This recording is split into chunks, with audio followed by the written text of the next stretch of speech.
Chama cha Mapinduzi CCM kimesikitishwa na kauli iliyotolewa na mwenyekiti wa ACT Wazalendo Othman Masoud Othman kwa kutaja baadhi ya ajenda za vikao, hatua ambayo inaweza kuathiri mustakabali wa nia njema ya pamoja. CCM pia kimezitaka pande zote kuelewa kuwa kila mmoja ana wajibu wa kulinda na kutunza siri za vikao, kanuni, maadili na miiko, bila kuzungumzia ajenda ambazo hazijajadiliwa.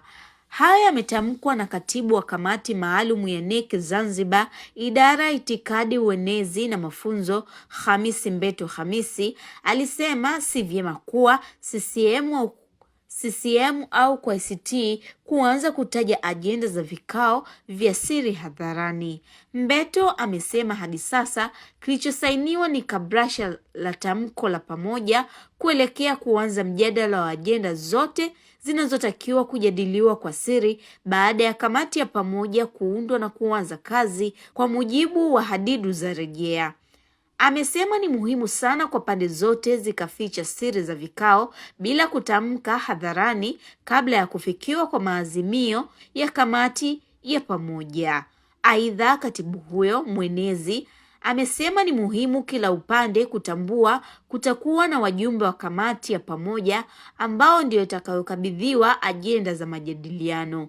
Mbeto amemtaja mwenyekiti wa ACT Wazalendo Othman kwa kutaja baadhi ya ajenda ambazo bado ni za siri zitakazojadiliwa na kamati ya pamoja baada ya makubaliano ya pamoja ya pande zote mbili kufikiwa.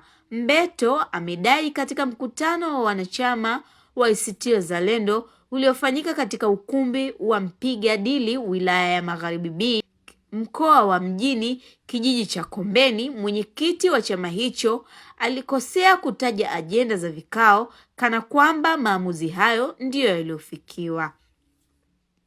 Mbeto alisema ikiwa viongozi wa pande mbili za kisiasa zitaacha ushabiki au kuligeuza tamko la pamoja ni mradi wa kisiasa, haitahesabika huo kama ni uamuzi wenye mantiki na mashiko. Lazima tufike pahala tuwarejeshe imani kwa kuonesha kwamba pande zote mbili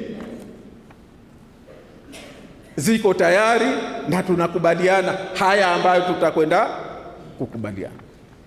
Waone nia kwetu, waone tumeridhika nayo, waone kwamba kweli tumekusudia, tuna nia njema, tuna dhamira njema ya kutoa uongozi katika kuyasimamia haya. Haya ndio makubaliano yetu ya mwanzo, jambo la mwanzo tulilokubaliana.